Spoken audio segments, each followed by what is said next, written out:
This video right here is it was one I was going to already talk about, but I didn't know that the stories were actually connected because I thought they were two different stories. And when I found out they were the same story, I said this actually works well for me to actually speak on and connect all the dots together.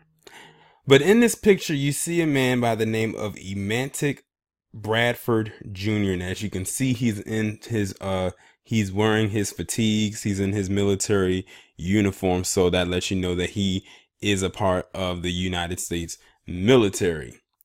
Keep that in mind for where I'm about to go with this story. So he was I guess he was a part of the Black Friday shopping that happened on, of course, Black Friday. And there were reports that there was a shooting that happened inside of the mall where he was at, and it was in Alabama of all places. Police responded and they saw him, and he most likely had his service weapon on him, and without any hesitation the cops shot and killed him. Now, there was another picture I was going to put up here, but I said I don't want to put that one up there because I feel like that's kind of disrespectful to not only him, but also his family. And that picture that I'm talking about is they actually have a picture online where his face is blurred out, but his body lay lifeless right there on the mall floor. And it was a gun next to him. I'm guessing, I don't know if it's probably his service weapon. And you just see the blood splatter on the floor. Like it's a lot. I don't know why somebody would put that picture out there of him, but let me continue. But it turns out that, of course, this man was not the person who was the shooter that they were looking for. In fact, to make matters worse, unless an update has come through, the shooter is still on the loose. So they killed the wrong person, and now they're claiming that it's mistaken identity. I know what they're going to try to do. They say if they claim it's mistaken identity, then it'll find a way for the cops who killed this man to get off the hook. This is probably one of the main reasons why a lot of black people don't want to get into the military right here. Because look, this guy went and he fought for, quote unquote, fought for the nation.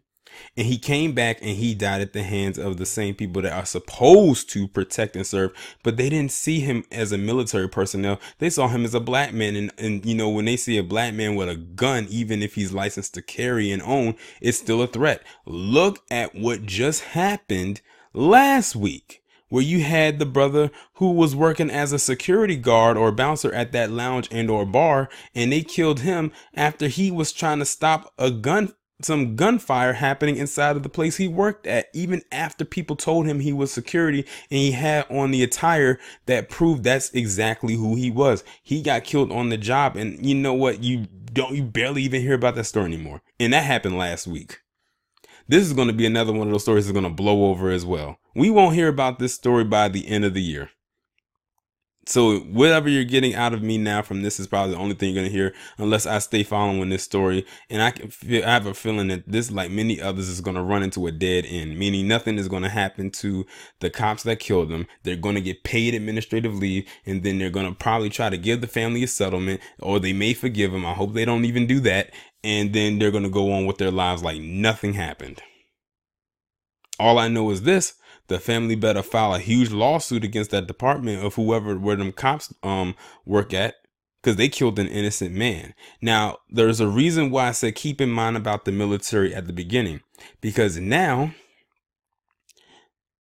white people who are so patriotic, or as I call them, fake-triotic, are literally faced with a double-edged sword.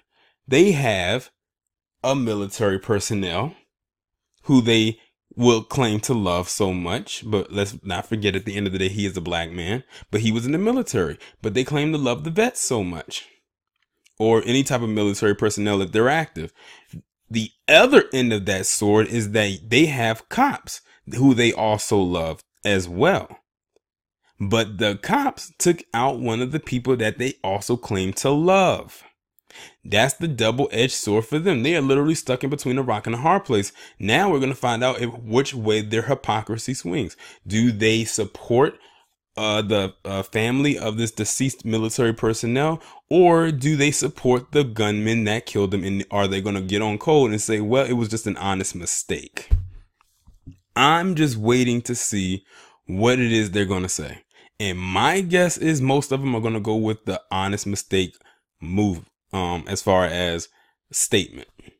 I'm just curious to see is what they're going to say, because when I found out that he was a military personnel and he was shot by the cops, that was my first immediate thought, because I know how much they love law enforcement, and I know how much they claim to love the military. That's why I call them fake patriots, because many of them are just so fake with their so-called patriotism.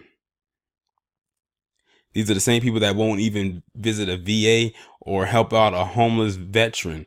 Do you know most of the people that are homeless in this establishment fought in the U.S. military? Or at least a lot of them claim that they were in the military. And a lot of them are homeless and have nowhere to live, no kind of employment, none of that. But you got these fake patriots out here that claim they love America so much and they bleed red, white, and blue, but don't even could care less. And I really question it, because at the end of the day, this man was black. So we're going to find out how much they really love the military based on how they respond to this. Y'all let me know what you think down in the comments. Like, share, subscribe. The links will be in the description. I offer my condolences to his family and his friends and loved ones, and I will talk to you in the next one.